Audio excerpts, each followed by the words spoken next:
Bonsoir, bonsoir, bienvenue dans ce service du dimanche soir. Comme tous les dimanches, nous allons nous entretenir autour de la parole de Dieu et je continue avec le thème annoncé et développé qui est les secrets ou les clés de la prospérité. Amen. Les clés de la prospérité. Bien aimé, tout au long de cet enseignement, nous avons donné un certain nombre de clés et depuis 2, 3 jours, nous nous attardons sur la clé de l'attachement à Dieu, ou si vous voulez, la piété. Et je prie au nom de Jésus que Dieu ouvre nos cœurs, que notre entendement, nos yeux soient véritablement ouverts pour recevoir cette portion. Au nom de Jésus, j'ai prié.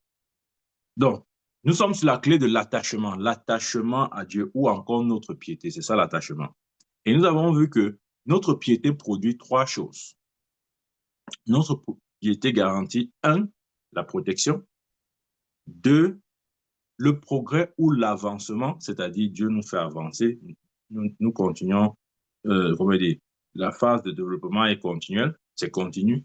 Et trois, la prospérité, et c'est ce que je veux voir, nous allons voir aujourd'hui, la prospérité, l'attachement, je veux dire, l'attachement garantit notre prospérité. Amen. L'attachement à Dieu garantit notre prospérité. Je rappelle, on a vu en un, l'attachement garantit la protection. Deux, l'attachement garantit le progrès ou l'avancement. Et maintenant, nous voyons en trois, l'attachement garantit la prospérité. Amen. Bien aimé, il s'agit de la prospérité. Lorsque je parle de la prospérité ici, là, je fais allusion toute, à, à toute forme de prospérité. Et il y en a deux, de manière générale.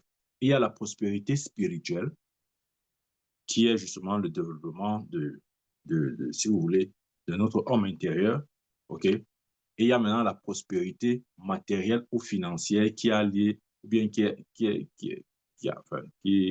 est connectée au bien-être terrestre, ouais. Le matériel, les finances, ça c'est pour le bien-être terrestre. Et nous avons de l'autre côté la prospérité spirituelle. Amen. Donc, notre attachement à Dieu nous garantit cette prospérité-là.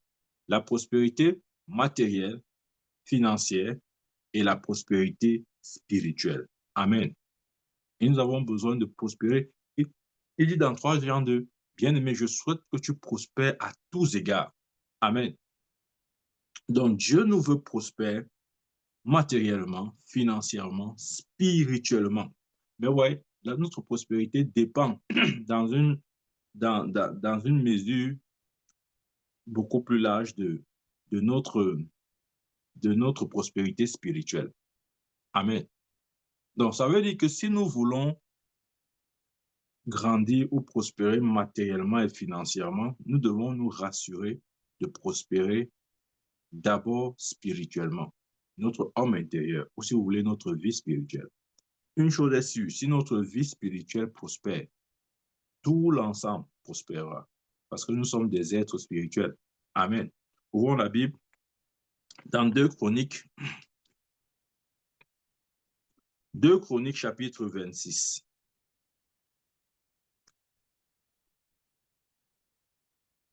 2 Chroniques 26, verset 5, qui dit, « Il s'appliqua à rechercher Dieu pendant la vie de Zacharie, qui avait l'intelligence des visions de Dieu. Et dans le temps où il rechercha l'Éternel, Dieu le fit prospérer. » Ouais. Il s'appliqua à rechercher Dieu pendant la vie de Zacharie, qui avait l'intelligence des visions de Dieu. Et dans le temps où il rechercha l'Éternel, Dieu le fit prospérer. Pendant qu'il était dans cet attachement, la recherche de l'Éternel, c'est ça, l'attachement à Dieu. Pendant qu'il était dans cet attachement, la Bible dit Dieu le fit prospérer. Donc, c'est pour nous dire, bien aimé, que l'attachement à Dieu garantit aussi notre prospérité. Si nous sommes réellement attachés à Dieu, bien aimé, il n'y a aucune raison que nous ne prospérions pas. Aucune raison. Personne ne peut me démontrer le contraire, du moins bibliquement parlant. Il n'y a aucune raison. Si nous démontrons notre attachement à Dieu, il n'y a aucune raison que nous ne prospérons pas dans tous les domaines. Ce n'est pas seulement la prospérité matérielle ou financière, même spirituelle. Amen.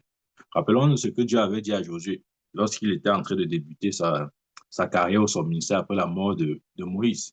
Il a dit que ce livre de la loi ne s'éloigne point de ta bouche, médite-le jour et nuit afin d'agir fidèlement selon tout ce qui est écrit, car c'est alors que tu auras du succès dans tes entreprises, c'est alors que tu réussiras. Donc Dieu, encore dans Josué 1:8, affirme sa volonté ferme de voir ses enfants réussir, prospérer. Bien aimé, ça doit être clair pour toi. Ne laisse personne te faire croire que non, ce n'est pas comme ça peut faire que, on dit non, il n'y a pas les règles sans exception. Refuse d'être l'exception dans la règle. Pourquoi tu veux être l'exception? Amen. Moi, je préfère être la règle. Et la règle, parce qu'il y a des gens qui vont venir dire non, il y a les exceptions. Il n'y a pas d'exception. C'est chacun qui, qui se constitue en exception, soit par ignorance de la parole de Dieu ou par refus quelconque, consciemment ou non. Donc, je veux, pour ma part en tout cas, je veux embrasser tous les avantages ou les bénéfices de l'évangile ou du christianisme. Je ne veux pas arriver au ciel et Dieu me dit, Michael, voilà ce que j'avais prévu pour toi sur terre. Je me mets à crier. Oh, c'est vrai. Et je ne savais pas. Oh Seigneur, vraiment, je croyais que la pauvreté, heureux les pauvres, car le royaume de Dieu arrive. Je croyais que vraiment il fallait être pauvre pour éviter le royaume de Dieu. Non, sortons de ces choses bien aimées. C'est anti-scripturel. Ce n'est pas ce que la Bible dit. Dieu veut nous rendre prospères, mais une fois de plus, il conditionne notre prospérité à lui et à sa parole. Il a dit que ce livre de la loi ne s'éloigne pas de ta bouche. Médite-le. Ouais. Pour ça, j'ai dit,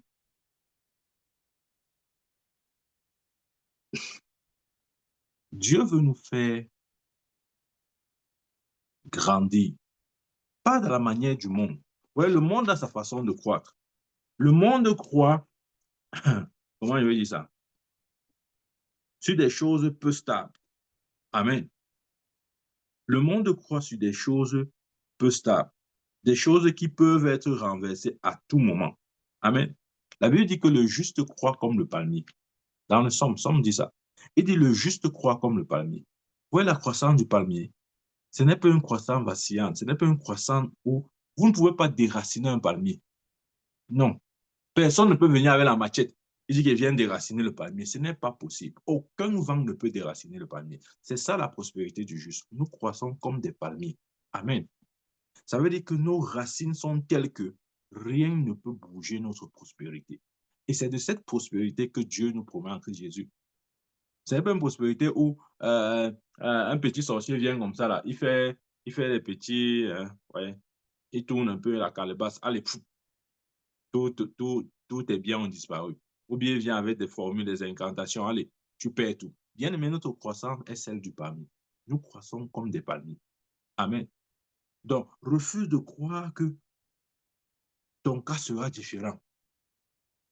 Malheureusement, il y a des gens comme ça. Il s'est dit que, pour une raison ou une autre, ils acceptent que leur cas fera l'exception qui confirme la règle. On aime bien dire ça. Oh, il n'y a pas de règle sans exception. Bien aimé, je ne suis pas l'exception. Si tu veux, sois l'exception. Amen. Dieu a prévu une prospérité sans fin à son peuple. Et depuis, nous parlons de ce sujet et nous essayons de voir bibliquement quelles sont les clés. Qu'est-ce que Dieu attend de nous pour que enfin nous puissions nous mouvoir dans cette dimension. Amen. Donc, la prospérité, selon Dieu, est une prospérité, comment je vais dire ça? Une prospérité stable, une prospérité qui ne peut pas être détruite. Amen. Ce n'est pas une prospérité où les sorciers et les marabouts peuvent se réunir et décider de ton sort. Non. Amen. Dieu nous veut prospère, bien-aimés. Dieu nous veut prospère. Acceptons la parole dans son intégralité. Ne prenons pas des portions qui nous arrangent. Ce que nous faisons souvent, c'est que nous lisons la Bible et quand Dieu donne ses conditions, nous choisissons parmi ces conditions la condition qui nous arrange le mieux.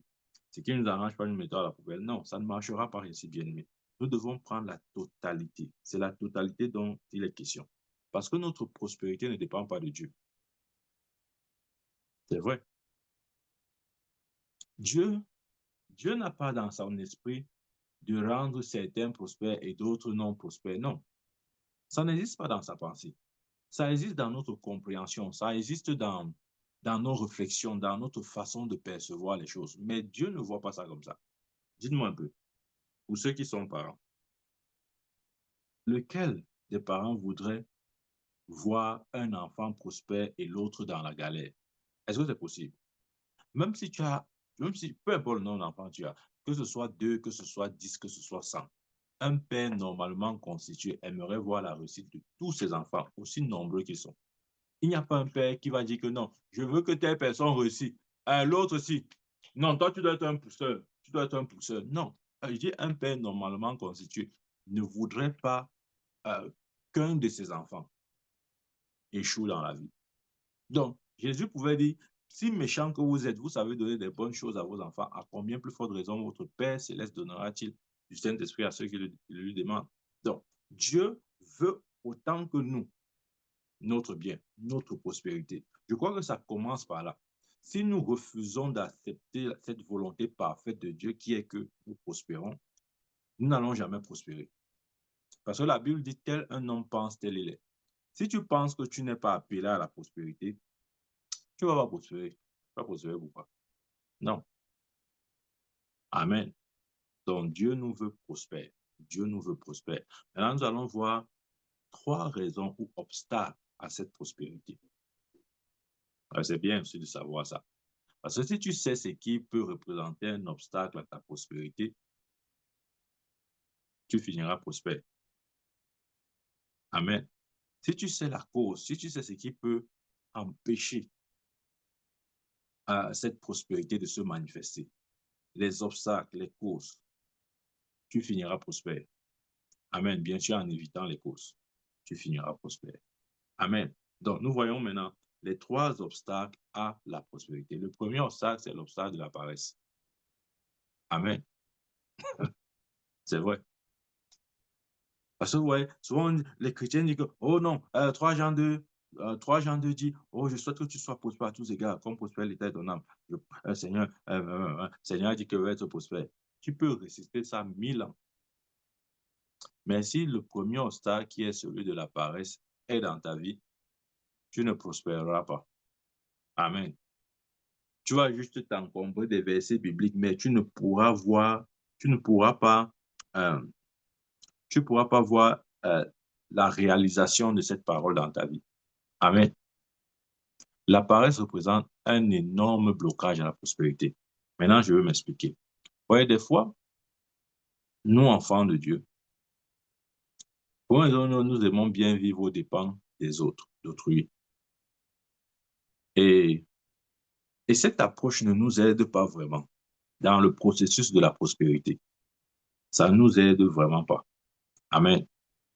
Ça ne nous aide vraiment pas. Parce que Dieu dit, je bénirai l'œuvre de tes mains. Dieu ne bénit pas dans zéro. Il te demandera toujours de faire quelque chose. Et si tu fais cette chose-là, c'est à partir de là que ta bénédiction commencera. Amen. Ouais, c'est pour ça que rassure-toi d'être de produire, de faire quelque chose d'utile. Je vais vous dire ce que c'est que le travail. Le travail, pour moi, c'est tout ce que tu fais qui est utile et qui a, comment je vais dire ça, qui répond à un besoin. C'est ça le travail. Donc, rassure-toi que dans ta vie, tu réponds, tu es la solution. Tu apportes une solution à un problème quelque part. Là, tu travailles.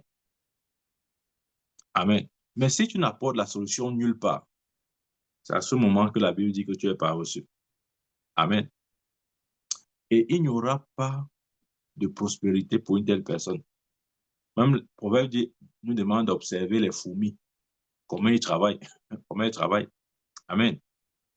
Donc, le premier obstacle à cette vie de prospérité qui est notre héritage en Christ Jésus, c'est la paresse. Rassurons-nous bien, aimé, toi qui m'écoutes, rassure-toi de faire quelque chose, de répondre à un besoin, d'être la solution à un besoin spécifique. Amen. Regardez par exemple, pour ceux qui sont dans le séculier, le travail, etc. Quand on t'embauche dans une entreprise, c'est parce qu'on attend que tu viennes répondre à un besoin. On ne t'embauche pas pour tes beaux yeux. C'est pourquoi le jour où tu ne réponds plus à ce besoin pour lequel tu as été embauché, on va te licencier, on va te lay off. Je te dis la vérité. C'est vrai. Parce que Dieu voudrait que nous apportions une solution à un problème. Amen. Quelle que soit la nature de la solution, OK? Il y a des solutions naturelles et il y a aussi des solutions spirituelles. Peu importe là où tu te places, où tu te ranges, rassure-toi d'apporter une solution. Amen. Ça, c'est important parce que Dieu bénit l'œuvre de nos mains. Si nous sommes dans une activité, quelle que soit l'activité, pourvu que cette activité, comment je dis, répond à un besoin spécifique, comme j'ai dit, Dieu va nous bénir. Amen. Donc, le premier obstacle à cette vie de prospérité, c'est la paresse. Des fois, nous attendons que les choses nous tombent dessus comme ça. Pas forcément. Ça ne viendra pas forcément comme nous pensons. Des fois, vous voyez, les disciples de Christ, Jésus les a rencontrés, tous faisaient quelque chose. D'autres étaient collecteurs d'impôts, d'autres étaient euh, pêcheurs, vous voyez, d'autres étaient charpentiers, d'autres étaient même médecins. Chacun était dans une activité, chacun était en train de faire quelque chose. Amen. Parce que Dieu bénit ce que tu fais. Ce que tu ne fais pas, il n'aura pas de... Un exemple, c'est qu'il dit. Quand on est venu dire à Jésus, oh, renvoie la foule, car elle a faim, on n'a pas de quoi les nourrir. Jésus a dit quoi? Donnez-leur vous-même à manger. C'était la réponse de Jésus. Il a dit, donnez-leur vous-même à manger. Et ils ont dit, oh Seigneur, vraiment, excuse-nous, mais nous n'avons rien d'autre si ce n'est 5 pains et 2 poissons. Et Jésus a dit, c'est exactement ce que je voulais. Ou c'est exactement ce qu'il me faut. Amen. Donc, si nous ne présentons pas à un moment donné nos 5 pains et 2 poissons, Dieu ne pourra rien bénir. Il va bénir quoi? Rien du tout. Amen. Nous, la Bible dit, ceux qui sont diligents dans le travail s'asseyent avec les rois. Si nous ne sommes pas, nous ne donnons pas une certaine rigueur dans ce que nous faisons comme travail, ne cherchant pas des excuses. Ouais, souvent, nous aimons vite trouver des excuses. Mais dans le travail du monde, on trouve beaucoup moins d'excuses. Parce que le matin, quand tu te réveilles et qu'il faut aller au travail, tu ne pars pas au travail parce que tu veux partir, parce que tu sens ton corps, parce que ton esprit te dit va au travail. Non, tu pars au travail par discipline. Parce que si tu ne fais pas ça, tu n'auras pas de salaire. Je suis sûr que des fois, quand nous nous levons là, nous n'avons même la dernière chose que nous voulons, c'est aller au travail. Mais nous nous retrouvons en train d'aller. Pourquoi? Parce que si nous n'allons pas, nous allons être licenciés. Et si nous sommes licenciés, ce sont les problèmes. Les factures vont nous finir. Pour ceux qui sont en Europe, ils savent ce que c'est. Amen. Donc, le premier obstacle à cette vie d'abondance, c'est la paresse. Bien-aimé, rassure-toi de faire quelque chose d'utile, quelque chose que quelqu'un a besoin, quelque chose qui est en demande, que l'on recherche. Amen. C'est vrai. Parce que si tu ne produis rien, si tu ne fais rien qui répond à un besoin, à, à quelque chose, c'est-à-dire, s'il n'y a pas de plus-value, il n'y a rien dans ce que tu apportes ou tu dis apporter, ce n'est pas intéressant. Et Dieu ne pourra pas bénir cela bien. Quel que soit le travail dans lequel tu es ou tu dis être, que ce soit naturel comme spirituel, ça doit produire un résultat. Si ça ne produit pas un résultat, Dieu n'apportera pas sa bénédiction. Amen. Ça, c'est le premier obstacle à la prospérité. Amen. Le deuxième obstacle à la prospérité, c'est l'extravagance ou, si vous voulez, la vie des excès. Amen. La vie, tu regardes les shows d'Hollywood, tu vois la télé, on te montre la vie à Hollywood. Tu crois que c'est ça la vie? Non, bien aimé. Ce n'est pas la vie, c'est pas Hollywood. Même ceux qui sont dans les films Hollywood là, ils ont commencé quelque part. Et maintenant, ils te font rêver. Ils te font rêver. Maintenant, au lieu d'aller progressivement, tu dis que non, je veux être comme eux. Attention, Avant de dire 1000, on dit 1. Si tu ne veux pas dire 1, tu ne diras pas 1000. Donc, ça, c'est important. La vie d'extravagance ou d'excès, nous aimons un peu ça. C'est plus ou moins dans notre nature. Mais dans le processus de prospérité, nous devons un peu faire attention à ce point-là. Amen. Vous avez dit, oui, mais Dieu nous veut dans l'abondance. C'est vrai, Dieu nous veut dans l'abondance et je suis le premier à le croire. Mais il y a aussi un processus. Avant que tu ne sois ce que tu es maintenant, tu étais un fœtus dans le ventre de ta mère. Tu étais un fœtus. Amen. Après l'étape de fœtus, tu étais quoi? Après, c'est quoi? Peut-être bébé. Après bébé, tu étais quoi? Tu étais adolescent. Après adolescent, tu étais quoi? Adulte. Après adulte, peut-être maintenant tu es vieillard, je ne sais pas. Donc, il y a un processus. Si tu refuses l'étape du fœtus ou du bébé ou de l'adolescent, mais tu es seulement, tu convoites seulement l'adulte. Non, il doit être un vieillard. Il doit être un vieillard. Tu as d'abord, est-ce que tu as passé l'étape d'adolescent? Amen. Est-ce que tu as eu ta puberté? Tu dois d'abord avoir ta puberté. Mais tu veux déjà être un vieillard, un vieillard. Non, bien aimé. Laissons les films de Hollywood aux gens de Hollywood. Allons-y progressivement. Tout ce qui est grand commence petit. Ouais, tu vois, ce soir, je te parle comme je me parle. Tout ce qui est grand commence petit. Si nous n'avons pas la patience lorsque nous sommes dans nos débuts, nous voulons seulement arriver. Nous risquons de ne jamais arriver. Amen. Ça, c'est vrai. Tout ce qui est grand commence petit. Quand nous voyons un manguier, un grand, un gigantesque manguier, ça a commencé par un noyau. Amen. Tout ce qui est grand commence petit. Ouais, parfois, nous sommes. C'est pas Satan. Hein. Donc, là, on s'est dit non, mon prophète, c'est vraiment, je ne sais pas, c'est Satan. Ce n'est pas Satan. Ce n'est pas Satan. Laisse-le tranquille. On accuse trop le type là. Hein. Même quand je vais vous dire, souvent, Satan aussi dit à Dieu que Dieu regarde tes enfants. J'ai encore fait quoi? Mon nom est déjà dans leur bouche. Bien aimé, il y a des choses qui ne relèvent pas de Satan, mais de l'expression de notre chair. Ce n'est pas Satan. Il faut faire la différence entre Satan et la chair. Ouais. Même s'il est vrai que il y a une relation, mais ce n'est pas direct. Il y a Satan à part, je suis d'accord, ok, mais il y a aussi la chair. Amen. Et notre chair aime souvent l'extravagance, la vie de luxe, la vie de Hollywood, où tu as 4 jets privés, où tu sais pas moi, tu te laves avec l'eau Tanguy ou l'eau minérale, toutes ces choses-là. Allons-y doucement, bien aimé. Comment d'abord à te laver avec l'eau du puits. Maintenant, tu chauffes l'eau, tu te laves avec ça. Après, tu vas passer à l'eau du robinet. Et qui sait, tu finiras avec l'eau de source ou l'eau minérale. Amen. Donc, c'est progressivement bien aimé. Parce qu'on dit la possibilité comme ça, quelqu'un voit que non, il va se lever le matin comme ça, du jour au lendemain. Il va dire, hey, mon prophète, hey, ton message là, je suis là dans la prospérité. Si tu veux, mais je peux te rassurer que ça sera quelque chose de progressif. Je crois plus que ça soit. Je crois plus à une prospérité progressive que subite. Parce qu'il y a beaucoup de choses que nous apprenons sur le chemin de la prospérité. Ça ne vient pas comme ça. Hein. Je crois que tu vas te lever au matin, tu dois prospérer. Non, ce n'est pas comme ça.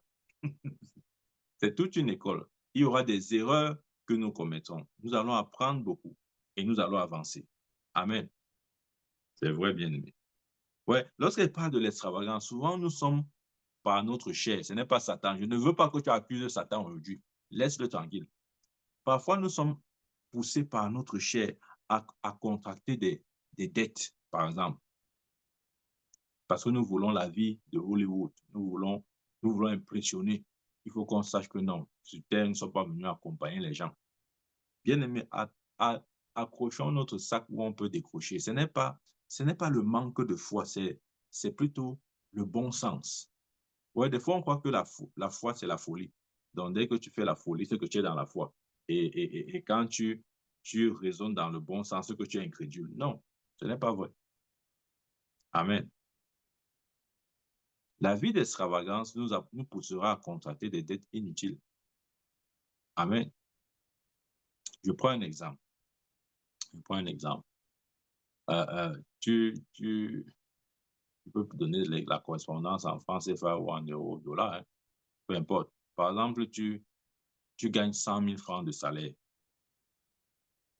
mais tu pars louer une maison de 150 000. Maintenant, tu dis que non, tu as la foi que Dieu va payer ta maison. Tu es dans les problèmes, bien aimé. C'est vrai, souvent nous faisons ça, mais ce sont des erreurs. Tu ne peux pas avoir 100 000 de salaire, tu pars louer une maison de 150 000. Tu dis que non, le prophète avait dit qu'il y a la prospérité. Mon prophète m'a prophétisé la prospérité. Non, bien aimé. Amen. Ou bien parfois nous contractons des dettes inutiles parce que nous voulons vivre une vie qui n'est pas la nôtre. Nous voulons impressionner, nous voulons savoir, nous voulons que les gens nous regardent différemment. Toutes ces choses ne vont vraiment pas nous aider. Allons-y progressivement. J'ai dit tout à l'heure, tu étais un fœtus, ensuite un bébé, ensuite un adolescent, ensuite un adulte et peut-être un vieillard, je ne sais pas. Amen. Ou bien parfois, pour ceux, c'est beaucoup plus des pays développés parce que, bon, oui, en Afrique, il y a aussi ça, mais ce n'est pas peut-être accessible à tout le monde, juste peut-être pour ceux qui travaillent, etc. Il y a le système de crédit. Amen. Dans les sociétés développées, c'est ouvert à tout le monde. Je vous dis la vérité, c'est ouvert à tout le monde. On ne te demande pas, euh, bien sûr, pour certains types de crédits, on ne va pas te demander d'être peut-être un salarié pour avoir une carte de crédit. On va te donner, on va même te... Mais je vous dis, mais les gars, ils m'oppressent avec les cartes ici. Tu entres dans un supermarché, on dit non, il y a la carte de crédit ici. On t'encourage de souscrire parce que si tu souscris à ça, tu auras les rabais sur certains articles. On t'appâte comme ça. Maintenant, si tu n'es pas ça, tu vas tomber dedans, tu vas prendre la carte. Comme c'est un argent virtuel, un argent que tu utilises sans avoir eu, tu vas aller maintenant faire les achats. Tu dis non, non, ouf, ben bien, ben bien. Tu fais les achats, tu fais les achats. Après, ça diminue ta cote de crédit. Après, à un moment donné, c'est la banque qui t'appelle. Oh, monsieur, votre crédit, votre compte est comment comme ça? Vous nous devez tel montant. On te donne un délai pour payer. Tu commences à réfléchir, à dire, oh Dieu, vraiment, aide-moi pour payer mes dettes. Vraiment, toi-même, tu as créé tes problèmes. Amen. Bien aimé. Ça, c'est un truc que il faut éviter au maximum. Parce que des fois même, comment je vais dire ça? Les intérêts sont parfois énormes. Tu peux te retrouver en train de payer 21%. Mais finalement, c'est toi qui paies. Bien, mais j'ai résolu une chose. Paye ce qui est utile pour toi. Si ce n'est pas utile, laisse ça au vendeur. Il n'a pas ouvert sa boutique en comptant sur toi. Qu'il aille chercher ses clients ailleurs. Amen. Véritablement, il y a des erreurs comme ça que nous commettons. Et nous disons, non, ça va aller, ça va aller. Après, ça crée davantage un fossé dans, dans, dans tes économies. Et tu ne sais plus comment remplir. Tu es coincé. Parce que même ce que tu produis n'arrive plus à combler le gap que tu as créé. Amen. Bien aimé, c'est, c'est vraiment des choses à éviter. Moi, je crois, avec mon recul et mon expérience, il faut vivre à la hauteur de ses revenus. Ça, ce n'est pas l'incrédulité. Par exemple, on dit non, c'est l'incrédulité. Tu ne crois pas que Dieu peut faire que. Non, non, ne sois pas fou, ne sois pas fou. Je chasse l'esprit de folie sur toi aujourd'hui. Amen. Ce n'est pas la folie. La foi n'est pas la folie. Bien-aimé, vis au niveau de tes moyens. Amen. Il n'y a personne impressionné. Il n'y a personne impressionné. Ne cherche à impressionner personne parce que le jour où la banque va te saisir, personne ne va t'aider à rembourser ton crédit. Tu seras seul face à ton destin. Amen. Si on te met sur la liste noire, ça sera ton problème. Ouais. Le deuxième obstacle à la vie de prospérité, c'est l'extravagance, les excès. Souvent, tu arrives, tu n'as pas besoin de quelque chose, mais tu as acheté, comme tu as la carte de crédit. Ici, on partage ça. Hein? Je ne sais pas. Mais ici au Canada, mais presque chaque magasin a sa carte de crédit. Tu pars à Costco, on va dire, voici la carte. Walmart, voici la carte. Superstore, voici la carte. C'est-à-dire, on veut te saturer de cartes de crédit. Tu as les cartes comme ça, tu crois que tu es riche alors que tu n'es pas riche. Tu commences à utiliser, tu dis non, non, non, je m'en vais à costaud. Oui, oui, la carte là, je veux utiliser ça. Et il y a un peu les petits rabais qui peuvent me faire. Tu prends la carte, tu joues, on débite, tu es content, tu rentres à la maison, tu vois les choses à la maison, tu dis que non, je suis riche. J'ai aussi réussi ma vie. Bien aimé, c'est un piège. Il faut vivre à la hauteur de ses moyens. Ce n'est pas l'incrédulité, c'est la foi. Oui, j'ai dit c'est la foi. Vivre à la hauteur de ses moyens, ce n'est pas l'incrédulité, c'est la foi. Parce que justement, je dis c'est la foi, pourquoi? Parce que justement, tu, comment je vais dire ça? Tu crois en Dieu pour ce qu'il te donne maintenant. Et tu sais que comme tu gères bien ce qu'il te donne maintenant, il te fera confiance pour te donner davantage. C'est aussi cette lecture que nous devons avoir. Ne croyons pas que non, c'est l'incrédulité. Non, c'est l'incrédulité. Non, ce n'est pas l'incrédulité. C'est le bon sens, c'est la foi. Amen. C'est la foi.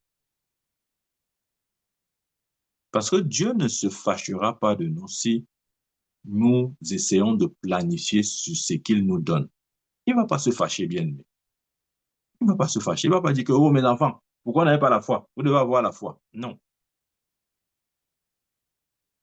Maintenant, si Dieu veut élever, upgrade notre niveau, il apportera d'autres ressources.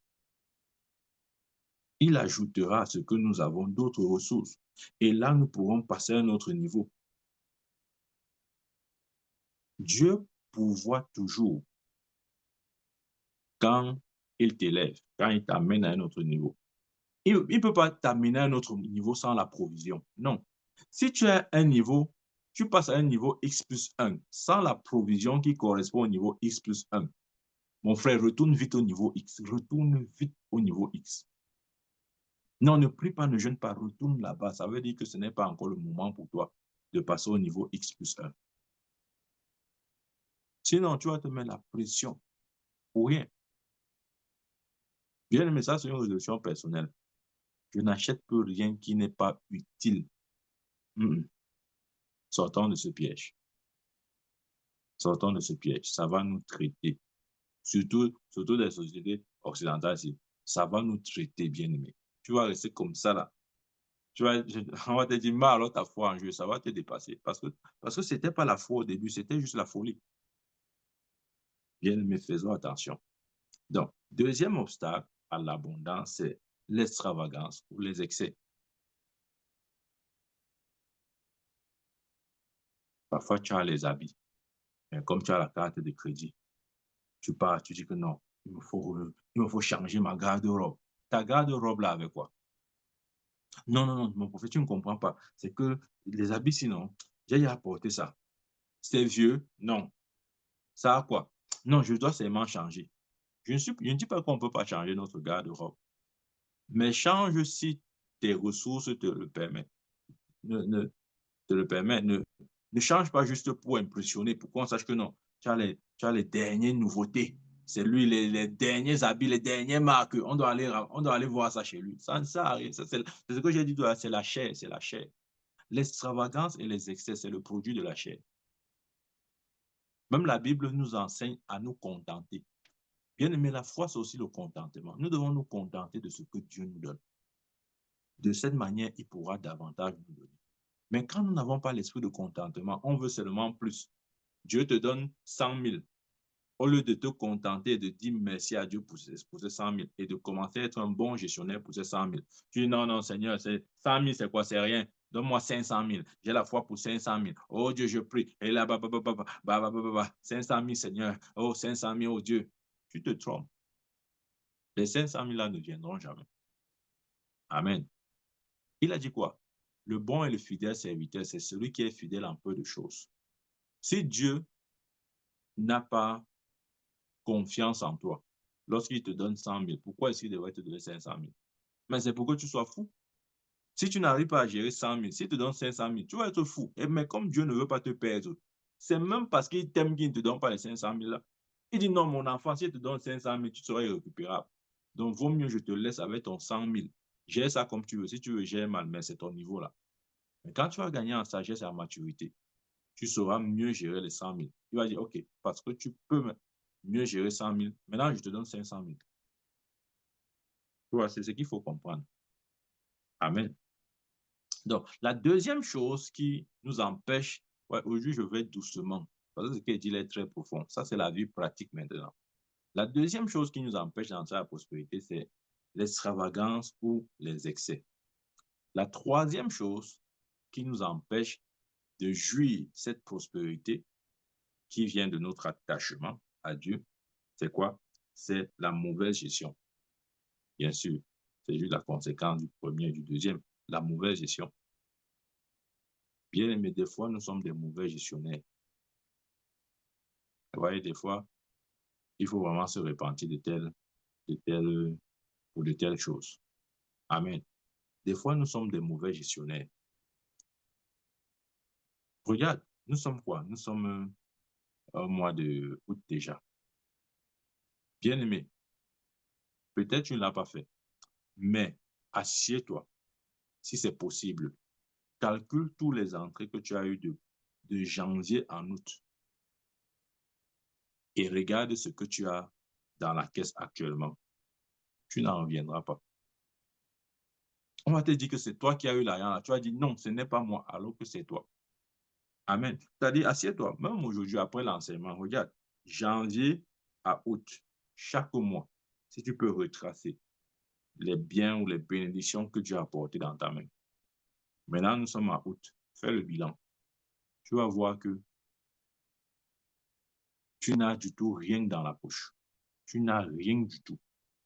Mais tu seras surpris de voir combien entrer dans ta poche et combien est resté. Tu seras surpris. Combien entrer et combien a pu rester. Tu seras surpris, bien aimé. Ça, c'est vrai. Oh. Tu seras surpris. Tu vas dire, mais comment je n'ai rien comme ça? Tu vas dire que je n'ai rien, mais voici 1, 2, 3, 4, 5, 6, 7, 8. Voilà ce que j'ai eu. Amen. Je prends un exemple. Tu vas peut-être voir que j'ai eu 10 000, mais c'est que tu as, ce qui te reste maintenant là, c'est peut-être 200 ou 100 francs. Et tu ne comprendras pas. Tu vas dire, mais Seigneur, comment? Les 10 000 là sont partis où? Tu vas même te fâcher. Hein? Mais c'est après, après quand nous les chrétiens, on aime faire ça. On dit, non, mon prophète, tu sais, je vais te dire, j'ai un problème spirituel. Ouais, quand on est indiscipliné, on est dans la chair, on va accuser Satan. J'ai un problème. Je dis ça parce que la semaine dernière, j'ai entendu une histoire d'un frère que je connais bien d'ailleurs. Et il avait donné à sa femme presque 1 million de gardés. Parce que bon, lui n'étant pas bon gestionnaire, n'étant pas bon gestionnaire, il avait peur quoi, de gaspiller. Et il se disait que sa femme pouvait mieux garder que lui. Il a dit, OK, chérie, prends les 1 million, s'il garde. Vraiment, je me connais. Si j'ai ça, je vais dépenser. Elle a dit, chérie, il n'y a pas de problème. Elle a pris. Quelques temps après, il revient dire que, pardon, il y a une situation là, donne-moi un peu les 1 million là. Massa, la femme n'avait plus rien. Les 1 million étaient finis. Je dis fini. Ce sont les chrétiens nés de nouveau qui parlent en langue. Les deux parlent en langue, ils sont nés de nouveau. Les 1 million étaient finis. Et le monsieur était énervé. Que merde, c'est pas possible. Tu as fait quoi avec 1 million? On cherche. Elle ne peut pas dire ce qu'elle a fait avec cet argent. Amen. Et sous l'effet de la colère, le frère l'a tapé. Ouais, il faut éviter de se faire taper pour rien. Le frère l'a tapé. Et après, la sœur dit au frère que vraiment, je crois que j'ai un problème. Euh, euh, Maintenant, le frère dit oui, je t'écoute, c'est quoi le problème? Il dit que mon problème, c'est que je crois que spirituellement, j'ai les mains percées. J'ai les mains percées. Tes mains ne sont pas percées, discipline-toi. Les mains percées veut dire quoi? Ce sont les prétextes comme ça qu'on on sort pour s'échapper. On aime s'échapper à notre conscience. C'est-à-dire que au lieu d'assumer ou bien de faire face à la vérité, on commence à dire j'ai les mains percées, j'ai les mains percées. Les mains percées veut dire quoi? C'est le manque de discipline. Parce que dès qu'on sort, ce qu'on voit, non, je vais acheter ça, il me faut ça. Bien, mais aujourd'hui, je te parle comme je me parle. Ne me dis pas que je suis venu t'agresser. Non, tu n'as aucune main percée. Main percée, main percée. Tes mains sont bien, c'est fermé. Celui qui a les mains percées, c'est Jésus. Voilà. C'est Jésus qui a les mêmes percées. Il aura les mêmes percées pour l'éternité. Tes mains ne sont pas percées. Amen. Donc, si nous ne sommes pas disciplinés, nous allons toujours vivre des éternels recommencements. Tu recommences, tu recommences, tu recommences. Tu n'avances pas. Tu recommences, tu es toujours en train de recommencer. Tu dis que, mais c'est quoi ça? Après, tu vas dire, non, mon prophète, je sais ce que j'ai. J'ai l'esprit de stagnation. Tu n'as aucun esprit de stagnation. Discipline-toi. Nous, les chrétiens, on aime accuser facilement Satan. Non, c'est Satan. Ce n'est pas Satan, je te dis aujourd'hui. Laisse le gars là tranquille. Satan, Satan, Satan. Matin, midi, soir, Satan. Il va aussi se reposer. Amen. Bien aimé, c'est quelque chose de très sérieux. Ce que je suis en train de dire, on peut peut-être rire, mais c'est très sérieux. C'est ça qui fait que, même si on prêche la prospérité, comment, peu importe la manière à laquelle on prêche la prospérité, les chrétiens peinent à entrer dans la prospérité. À un moment donné, on croit que le message de la prospérité est un faux message. On dit, ah, ça ne marche pas. Ça ne marche pas, vos choses-là. Vous, les hommes de Dieu, là, vous parlez des choses, ça ne marche pas, ça ne marche pas. Ce que tu dis, ça ne marche pas, ça ne marche pas. Non, non, non, non, non, non, comment faire comme les perroquets? C'est vrai. La mauvaise gestion, ça, c'est un problème. Commençons à bien gérer ce que. Bien aimé, je dis le message, c'est peut-être même plus pour toi, pour moi que pour toi. Donc, ne te dis pas que non, le prophète est venu me gronder aujourd'hui. Non, je te gronde comme je me gronde aujourd'hui. Amen. Nous devons être disciplinés dans nos finances. Nous devons être disciplinés. Ce n'est pas parce qu'il y a que ça doit sortir. C'est-à-dire, dès que tu vois que dès que tu vois 100 francs, c'est-à-dire, tu n'aimes pas voir 100 francs dans ton compte, ça t'énerve. Ça t'énerve, ça t'énerve. Dès que tu vois 100 francs, tu dis non, ça fait quoi ici? Ça doit sortir, ça doit sortir. Après, quand ça sort, à la fin, il n'y a plus rien dit vraiment, mon prophète. Ce sont les mains percées. Je t'ai dit aujourd'hui que tes mains ne sont pas percées. Arrête de me dire ça. Mains percées, mains percées. Pourquoi ta tête aussi n'est pas percée? Amen. Donc, la mauvaise gestion, c'est ça le problème.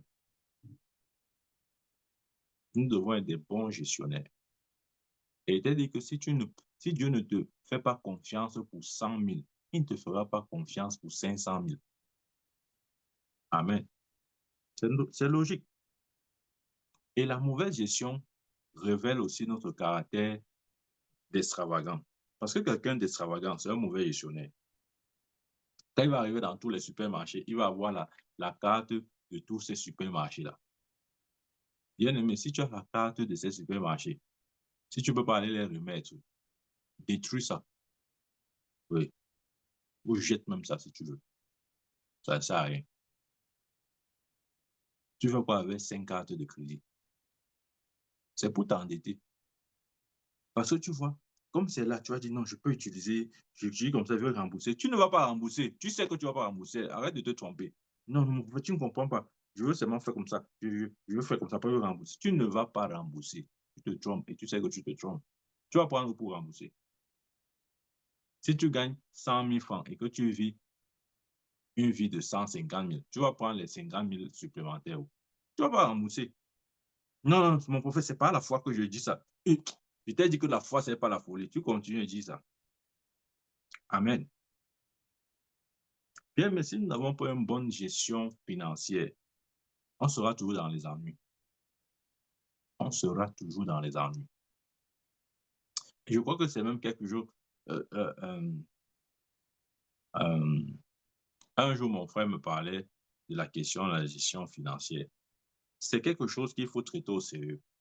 Il faut à la limite avoir un cahier, ou bien il y a même des logiciels un peu dans ce sens-là, où tu peux voir une traçabilité jusqu'au centime près de toutes tes finances.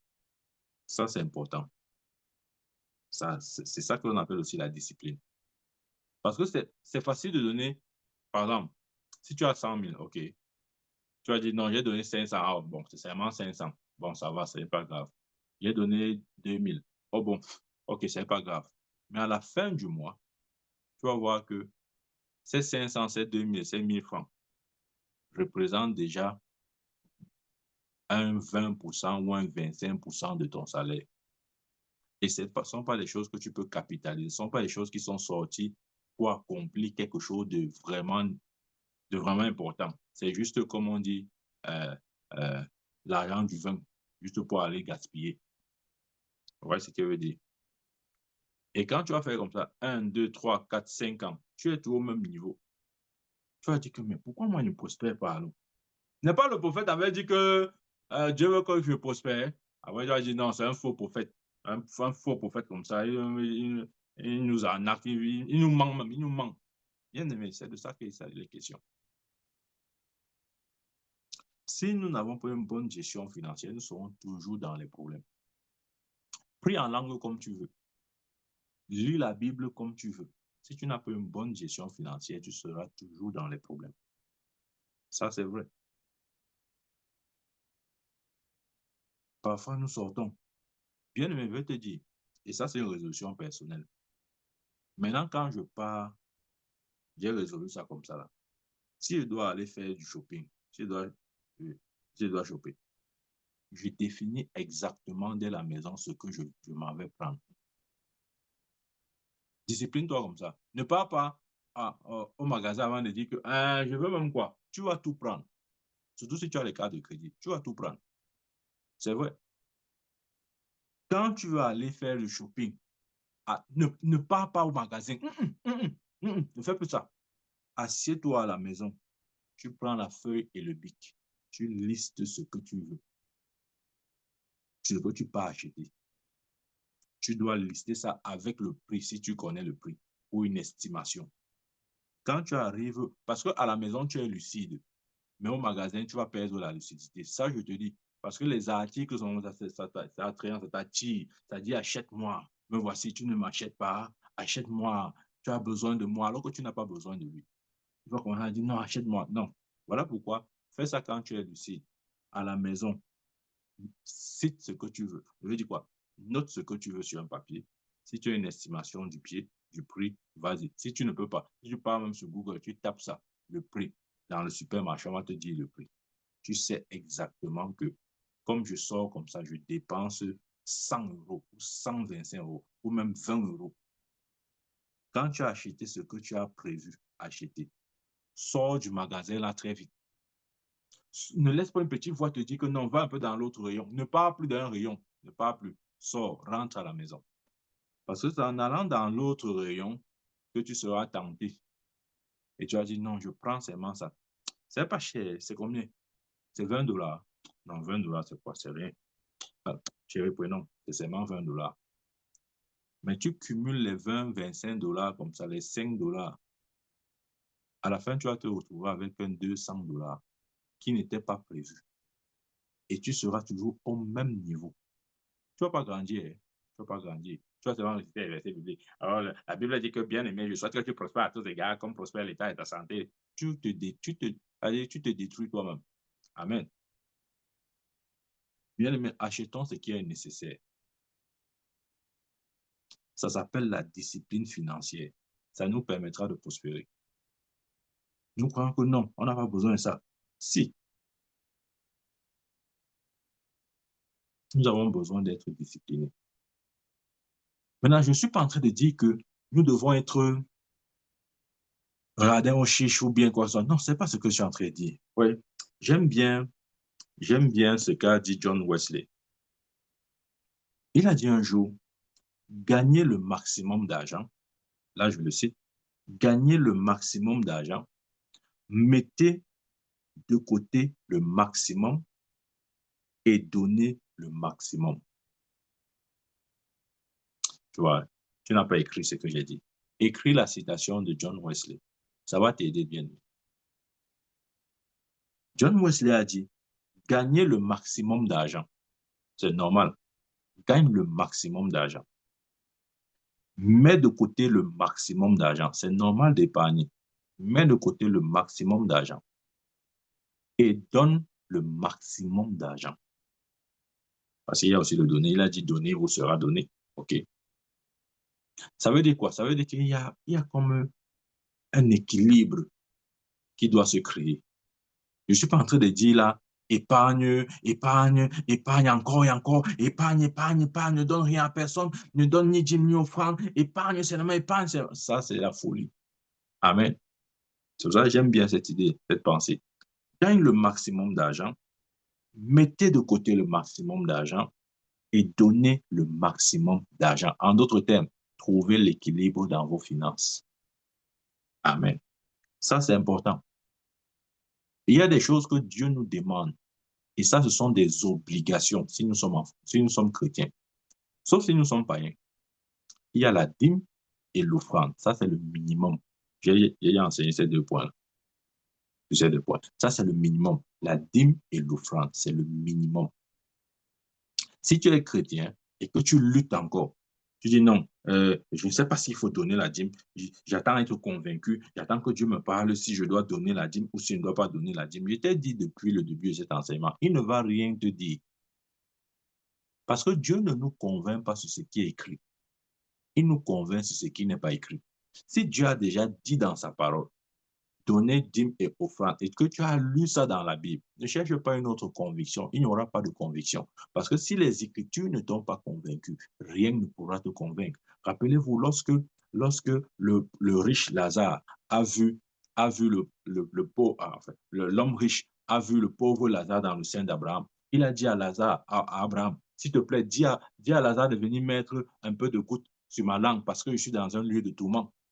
Et Abraham a dit quoi? Il a dit, mon fils, tu as eu une vie de luxe sur terre, mais ce n'était pas le cas de Lazare. Maintenant, il se repose ici. Après, il a donc dit, OK, envoie donc Lazare, avertis mes frères, afin qu'ils ne viennent pas où je suis. Et Abraham a dit quoi? Abraham a dit, ils ont avec eux Moïse et les prophètes. S'ils ne les écoutent pas, même quand un mort reviendra à la vie, ils ne les écouteront pas. Ils ne les... Bien sûr. Pourquoi? Parce que c'est ce que je suis en train de dire. Si la Bible ne te convainc pas, si la Bible n'est pas suffisante pour te convaincre, même la voix du Saint-Esprit ne va pas te convaincre. Parce qu'il y a un on lit bien, c'est écrit la Bible, apporter 10 offrandes. Tu dis que non, j'attends la conviction. J'attends la conviction. Ça, c'est la folie. Il n'y aura pas de conviction. C'est ce que Abraham avait dit à l'homme riche. Il a dit, ils ont avec eux Moïse et les prophètes. S'ils n'écoutent pas, parlant des Écritures, bien sûr, s'ils n'écoutent pas Moïse et les prophètes, même si Lazare revient à la vie, ils n'écouteront pas. Amen. C'est vrai, bien aimé. Donc, ne demandons pas à Dieu de nous convaincre là où c'est déjà écrit. Si tu es un chrétien, dîme et offrande est obligé. Ça, c'est le minimum. Ça, c'est le béaba. Si tu ne le fais pas parce que tu attends que Dieu te convainque si tu dois donner dîme ou si tu dois donner offrande, tu es un païen. Tu es un païen, il doit te dire la vérité. Parce qu'il n'y aura pas une conviction plus grande que la conviction que tu as, on veut dire que le message que tu as lu dans les Écritures. Les Écritures sont suffisamment puissantes pour te convaincre. Donc, si ça ne te convainc pas, même la voix du Saint-Esprit ne va pas te convaincre. Amen. C'est vrai, bien aimé. C'est une obligation en tant qu'enfant de Dieu. Dîme et offrande, ça, c'est l'obligation. Amen.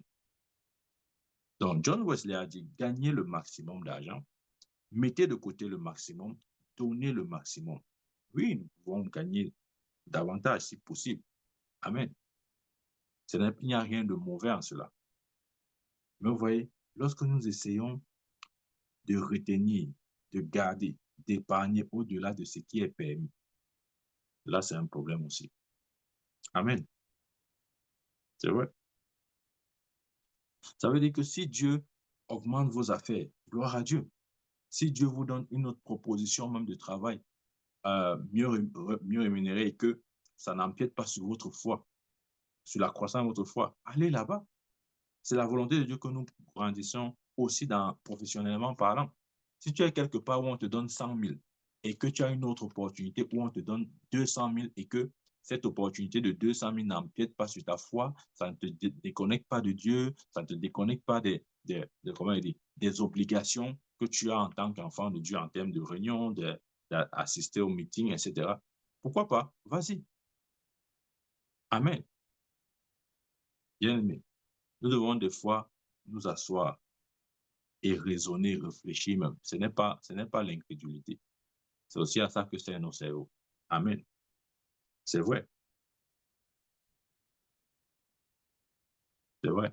Nous devons veiller à ne pas dépenser tout ce que nous gagnons. Je te dis, moi, je te dis la vérité. Assieds-toi, si tu n'avais jamais fait ça, Assieds-toi aujourd'hui. Tu regardes de janvier jusqu'à août. Regarde ce que Dieu a pu déposer dans ta main et regarde ce qui est resté, ce qui reste maintenant. Tu seras surpris. Quand on va te dire que tu as eu l'argent, tu vas dire, qui moi, jamais, jamais, jamais. Tu vas nier, tu vas nier. Parce que justement, tu nies parce qu'il n'y a rien dans la caisse. La caisse est totalement vide. Nous avons besoin de cette discipline, bien aimé. Nous avons besoin de cette discipline. Donc, dans nos finances, il est important de considérer ces aspects. L'aspect dîme, l'aspect offrande, ça c'est le minimum, j'ai dit c'est le B à bas. OK? L'aspect sémence, quand Dieu nous conduit, j'ai expliqué la sémence, n'est-ce pas? C'est une action prophétique que nous posons sous la direction de l'Esprit de Dieu. OK? Cette sémence doit être sous la direction de l'Esprit de Dieu. La dîme et l'offrande n'a pas besoin de la direction de l'Esprit de Dieu. Ce sont les obligations là-bas. Donc, il n'y a pas un mois où tu vas dire que non, j'attends la direction de l'Esprit de Dieu. Si Dieu veut que je donne l'offrande ou dîme, je veux donner. Si Dieu ne veut pas, il ne veut pas donner. Non, c'est la folie là-bas. Dîme, offrande, c'est une obligation. Il n'y a pas de directive ou de direction appropriée pour que tu le fasses. Si tu ne le fais pas, tu es un rebelle. OK. Maintenant, il y a sémence. La sémence a besoin de la direction. C'est Dieu qui doit te mettre ça à cœur. OK? C'est Dieu qui doit te mettre ça à cœur. Parce que des fois, ce qu'il va te demander de faire, ça sera des choses stupides selon l'intelligence humaine. Voilà pourquoi tu as besoin de sa direction. Par exemple, Dieu peut te dire, mon enfant, pour ton prochain salaire, sème tout ton prochain salaire. Mais ça doit être Dieu qui te dit ça. OK? Ça, c'est une sémence. Ouais? Ou bien il peut te dire, pour le prochain salaire, mon enfant, sème la moitié de ton prochain salaire. Si c'est Dieu qui te dit ça, fais-le. Parce que il le dit en vue de la moisson qui est sur le point d'arriver dans ta vie. Ou même, il peut te dire, mon enfant, pour le prochain salaire, donne 70% de ton prochain salaire. Là, c'est Dieu qui doit te dire. Je répète encore, c'est Dieu qui doit te dire. Mais pour dîme et offrande, il ne te dira rien. Si tu veux, tu fais. Si tu veux, tu ne fais pas. Si tu ne fais pas, tu es un rebelle. Point final. Amen. Donc, dans nos finances, nous devons intégrer la dimension dîme, la dimension offrande, OK? La dimension sémence sous l'inspiration de l'Esprit de Dieu. Quand il nous demande de faire, nous faisons. S'il ne nous demande pas, nous restons dans la mesure de la dîme et de l'offrande. Ça, c'est le minimum. OK? Voilà. Nous devons bien comprendre. Nous devons aussi intégrer la dimension épargne. Maintenant, vous allez me poser la question, mon prophète. Oui, épargne alors, ça se fait comment? Ça se gère comment? Moi, je dirais, selon ce que je vois dans la Bible, OK? Et ça, c'est mon conseil personnel parce que je trouve dans ce conseil un fondement biblique. Je pense que l'épargne doit représenter 20% de tes revenus. Je vais t'expliquer pourquoi je dis. L'épargne doit représenter 20% de tes revenus. Je le dis pourquoi? Je le dis parce que en Égypte, rappelez-vous, lorsque la famine, le rêve du pharaon, il a dit quoi? J'ai vu 7 vaches grasses et 7 vaches maigres qui représentent les 7 années d'abondance et les 7 années de prospérité. Joseph a interprété ce rêve. Et qu'elle a interprété, Pharaon a dit, oh, je n'ai jamais vu un homme aussi intelligent que toi. Puisque tu as eu la sagesse pour interpréter cette vision, c'est aussi toi. Dieu te donne aussi la sagesse pour pouvoir ou pour apporter la solution. Et par l'Esprit de Dieu, Joseph a dit, OK, la solution, c'est que pendant les 7 années d'abondance, que nous prélevions le 1/5 des récoltes. Ouais. Que nous prélevions le 1/5 des récoltes, qui correspond à 20%. OK? Donc, la sagesse que Dieu avait donnée à Joseph pour faire face aux années de disette, c'était de prélever 20%. Voilà pourquoi je crois que, ça c'est mon point de vue personnel, hein, je crois que l'épargne en tant qu'enfant de Dieu doit se situer dans les 20%. Je dis encore ça, c'est mon avis. OK? Voilà. Donc, on a d'une part notre dîme, nos offrandes, nos sémences lorsque Dieu nous demande de s'aimer. et notre épargne. OK? Ce sont des choses qu'on peut systématiquement dégager à la fin de chaque mois, ou quand notre salaire nous parvient. Amen. Maintenant, le reste, nous pouvons planifier avec le reste. Maintenant, ça donne quoi, par exemple? Supposons, supposons que, supposons que, bon, ça c'est, comme je dis, ça c'est ma conviction personnelle, hein. Supposons que tu gagnes 100 000 francs le mois. Dans les 100 000 que tu gagnes, il y a 20% qui représentent ton épargne, soit 20 000. Tu mets 20 000 de côté, ça c'est ton épargne. OK. OK, ça c'est ton épargne parce que, on dit épargne parce il peut arriver que demain ou après-demain, il y ait une situation que tu ne sois pas totalement bloqué. Voilà pourquoi il faut dégager une épargne de 20%. Donc, si tu as 100 000, si tu mets 20 000 de côté, ça c'est l'épargne. Tu sors 10% de la dîme. Donc, tu sors 10 000, tu mets de côté, ça c'est ta dîme. Tu sors ton offrande. L'offrande, c'est un don volontaire. OK? Là, je peux pas donner un montant fixe, mais supposons. OK? Supposons que tu sors 5%, par exemple, qui représente ton offrande. OK?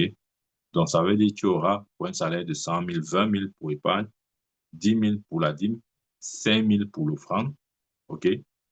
Ça va représenter un truc comme 35%.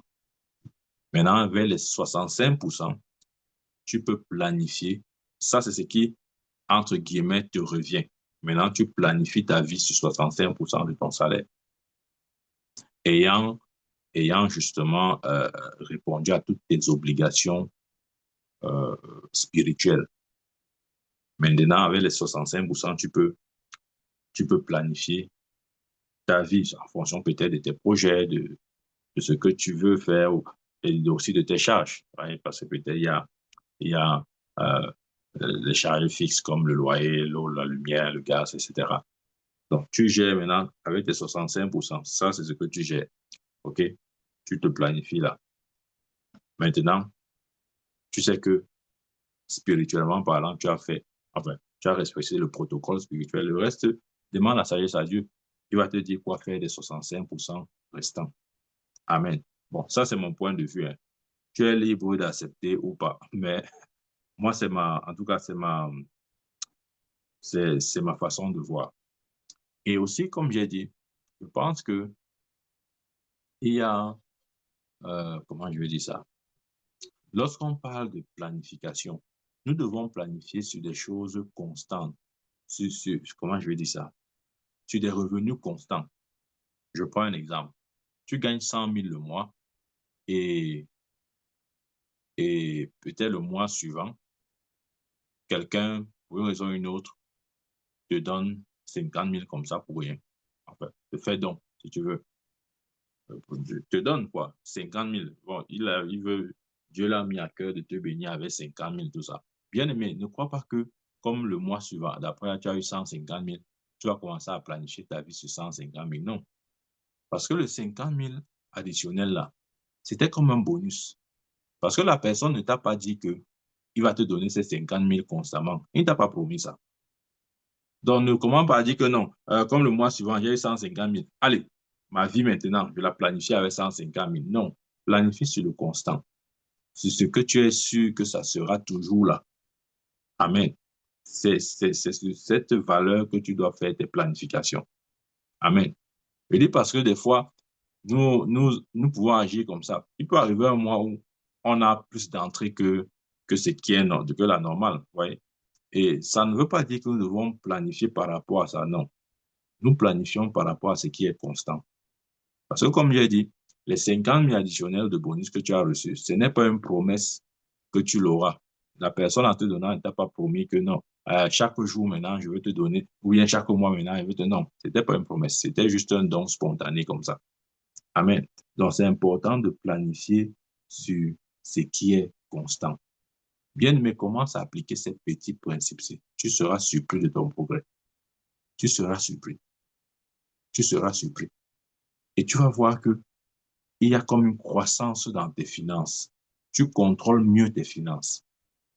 Je te dis la vérité. Fais le bilan. Plan de janvier en août, tu seras surpris de ce qui est entré, ce qui est resté.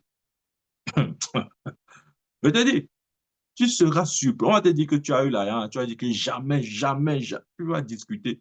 Mais pourtant, c'est vrai. C'est juste que tu as été un mauvais gestionnaire ou que j'ai été un mauvais gestionnaire. Donc, bien aimé, changeons si nous voulons vivre cette prospérité que Dieu nous apporte en Christ Jésus. Donc, j'ai dit, il y a trois obstacles à la prospérité. Il y a la paresse, il y a l'extravagance ou l'excès, et il y a la mauvaise gestion. Amen. Si nous veillons sur ces trois choses, en appliquant tout ce que nous nous sommes déjà dit jusqu'ici, OK, nous serons surpris de nos résultats. Amen. Donc, que dit donc? Dieu voudrait que nous puissions croire en lui, en sa parole, dans ses principes élémentaires, par exemple, tels que la dîme, l'offrande, la sémence. Ça, c'est un. Nous devons veiller aussi à honorer l'homme de Dieu. Ça, c'est aussi important. OK? Pas seulement dans des dons que nous pouvons lui apporter, mais aussi dans le respect de la fonction qu'il incarne. Amen. Ça, c'est important. Ne méprisons pas le serviteur de Dieu. Il y a des gens comme ça. C'est-à-dire qu'ils n'arrivent pas à il n'y a aucun homme de Dieu qu'ils arrivent à respecter. Pour eux, tous les hommes de Dieu je veux dire quoi, ne représentent rien du tout, c'est juste la poubelle, voilà, à leurs yeux. Non, ça ne doit pas être comme ça, bien aimé. Nous devons avoir du respect. Même Paul, j'ai pris cet exemple, lorsque le souverain sacrificateur a ordonné qu'on le frappe, il a proféré des paroles à l'endroit du souverain sacrificateur, mais on lui a dit, hey, si tu parles du souverain sacrificateur, il s'en est excusé immédiatement. Il a dit, je ne savais pas que c'était le souverain sacrificateur. Donc, bien aimé, l'office doit être respecté. L'office doit être respecté. Ton homme de Dieu doit être quelqu'un que tu respectes, indépendamment. Paul pouvait dire à Timothée que personne ne méprise sa jeunesse, indépendamment de son âge. Ouais, des fois, on a tendance à regarder un homme de Dieu. Ah, c'est un enfant. Il connaît même pas la vie. C'est pas parce qu'on t'écoute, il faut te maîtriser, il faut te calmer. Non, bien aimé. Nous devons avoir un certain respect, agir avec révérence quand il s'agit des serviteurs de Dieu. Sachant que lorsque nous le faisons, c'est à Dieu lui-même ou c'est à Dieu que nous manifestons ce respect-là. C'est important. Honorer l'étiquette ou la casquette de serviteur de Dieu dans la vie d'un homme. Ne le traitez pas n'importe comment. Non, c'est pas correct. C'est pas correct. C'est pas ce que la Bible dit. Regardez ce que la Bible dit. Dans Hébreux chapitre 13.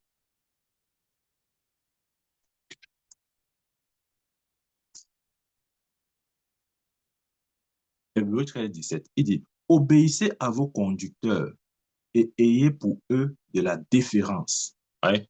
Ayez pour eux de la déférence, du respect. Car ils veillent sur vos âmes comme devant en rendre compte. Qu'il en soit ainsi afin qu'ils le fassent avec joie et non en gémissant, ce qui ne vous serait d'aucun avantage. Pourquoi Dieu demande qu'on honore le serviteur de Dieu? Pour qu'il exerce son ministère avec joie. Quand l'homme de Dieu n'est pas honoré, même s'il continue à exercer son ministère, bien aimé, il y a déjà des frustrations. Et ce n'est pas bon. Ce n'est pas bon autant pour lui que pour celui qui reçoit son ministère. Amen. C'est ça qu'il dit, obéissez à vos conducteurs et ayez pour eux de la déférence, car ils veillent sur vos âmes, comme devant rendre compte, qu'il en soit ainsi, afin qu'ils le fassent avec joie et non en gémissant. Bien-aimé, ton homme de Dieu doit toujours rendre ministère avec joie, non en gémissant. Il y a des gens qui font gémir les hommes de Dieu. Amen. À cause du manque de considération. Et il dit, si ça se produit, cela ne vous sera d'aucun intérêt. Parfois, on dit, ah non, ça va faire quoi? Non, ça ne sera d'aucun intérêt, bien-aimé. C'est important. Donc, n'oublions pas ça. N'oublions pas aussi, et c'est sur ce point que nous parlons il y a depuis 2, 3 jours, notre attachement à notre piété. Et j'ai dit notre piété, donc manifeste quoi? La protection. Amen. Le progrès et la prospérité. Je suis sûr d'une chose, si tu appliques ces clés-là, il est impossible, je dis bien impossible que tu ne prospères pas. Aucune force de ténèbres, aucune puissance des ténèbres ne pourra s'opposer à ta prospérité. Ce n'est du tout pas possible. Parce que Dieu n'est pas un homme pour mentir et sa parole est établie depuis les cieux. Amen. Donc, bien aimé, je m'arrête ici en disant, marche dans la piété, dans ton attachement à Dieu et sois sûr de ceci. Cet attachement produira la protection. Dieu te protégera juste à cause de cette piété, de cet attachement. Dieu t'accordera le progrès. Tu vas prospérer, tu vas progresser dans la vie. Tu ne seras pas stagnant. Amen. Et Dieu te donnera la prospérité. Tout ce que tu fais réussira. Amen. Tu ne prospéreras pas seulement spirituellement, même matériellement, financièrement. Et n'oublie pas les obstacles à la prospérité. Amen. N'oublie pas, bien aimé, n'oublie pas ces trois obstacles. La paresse, l'extravagance et la mauvaise gestion. Je crois que ce message t'a édifié. Et ma prière, c'est que le Seigneur t'aide à marcher à la lumière de la parole que tu as entendue. Au nom puissant de Jésus-Christ. Amen. Amen, amen. Que Dieu nous bénisse. Amen.